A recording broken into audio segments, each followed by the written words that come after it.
All right. Let's get this show on the road. I like to watch more shows like people who are just way stupider than me in just all kinds of ways. Like, Teen Mom, or like Friends reruns. Those are fucking Ross. Such an idiot! I hate him.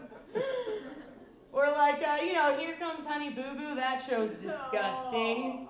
Do I need to explain to anyone in this room what Here Comes Honey Boo Boo is? Yes. Do we all know? Yes. Are we all on board? Explain. I need to explain it? Okay, basically it's 5 obese people living in a house, eating together. That's basically it. Just getting fatter and riling through garbage cans on the side of the road. That's Here Comes Honey. Oh, and apparently every once in a while she puts on a fucking mermaid dress and fucking that's it. That's Here Comes Honey Boo Boo. I got this pretty good idea for an invention. It's a scale replica of a penis. Let me finish. But it's a urinal cake. Because its first purpose it serves, nobody's gonna shit in that urinal. I don't care who you are, you're not risking taking the chance of shitting in that urinal.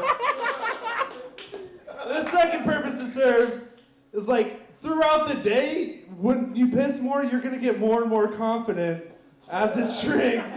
Like by the end of the day, you feel like a fucking superhero.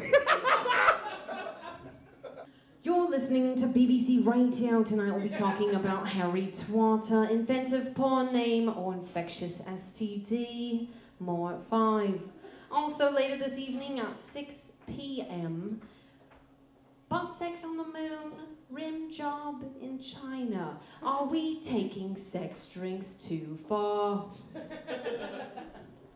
After hours, we will be representing an American party where we interviewed some gents. Earlier, an example question we asked one bloke, if you could eat one food for the rest of your life, what would it be? His response was, white bitches. The guys from Steel Reserve have decided to broaden their market penetration. They've decided to reach out into their demographic. And they have come out with a blackberry flavored Steel Reserve. No joke. $1.99 for a 24-ounce can. Yeah. And I'm thinking, I'm like, why blackberry? Somebody in the marketing department was like, look, I got it. Let's take the homeless fruit and put it in the homeless beer. Some intern with a stack of papers like, well, sir, the mango, like, he smacks him. No! They don't know what mangoes are.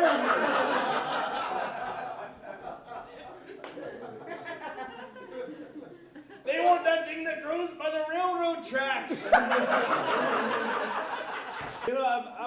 I'm at the point now where I have no shame in finally admitting I don't listen to rap anymore. I'm done. I'm tired of listening to dudes shit on my lifestyle. I don't. Look at my plane. Fuck you, dude. I want to hear that shit.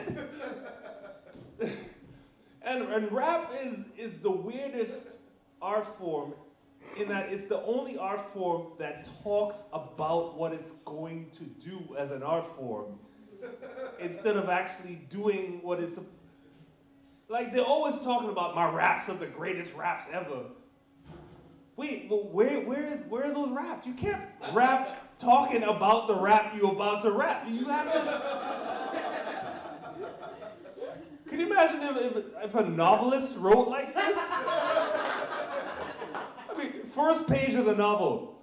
This is the best motherfucking novel you've ever read, motherfucker. Page 2. I got $1 million advance to write this novel, you stupid ass bitch. Page 3. Yo, this is my nigga Wiz over here. He's gonna write the rest of the novel for me.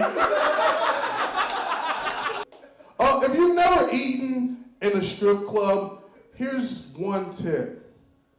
Don't fucking do it. It's not a good idea. I like strippers and I like fried chicken more than I like most people, but I feel like those two things should be kept separate. Separate but equal, right? Right? Because this is why you don't go into a strip. This is why you don't go into a strip club for food. Because when deep fried meat treats Trump young trouble pussy, you get a whole better perspective on where you're standing, right? Because it's no longer you looking at, oh, it's pretty little ass and titties. Now you're sitting at a lunch place and there are paid naked people walking around who are hired there who have to be there to do it. It just feels wrong. I immediately call the Better Business Bureau. Like, because I was concerned. I was concerned for their well-beings. I'm not an asshole. I'm not some person who's gonna go up into a strip club at 11 o'clock and be like, oh, none of these girls can dance. Like, that's bullshit, right? Like, if these chicks are gonna be there and try to make it clap for you or whatever it is that they do, right? Like 30 minutes after breakfast hour. Right? Like, don't be that fucking guy. Like, if it bothers you that much, like, why don't you try to get them a cup of coffee or something? Right? Be the change you want to see. But no, like I said though, I was in there, and as while I was sitting there, I suddenly just started to like feel concerned, and like I felt like it wasn't a safe place to be, and I was just like, oh shit, man, are those Clorox wipes that they use to wipe down the pole between each stripper, is that really sanitary or what? Is that a stripper? Is that the next stripper in that silhouette who's coming up? Or is that a man with a shotgun behind his back in case you decide to unstrap those heels and run off into a better life, because this isn't what you thought that you'd be doing after you got that degree in Greek mythology.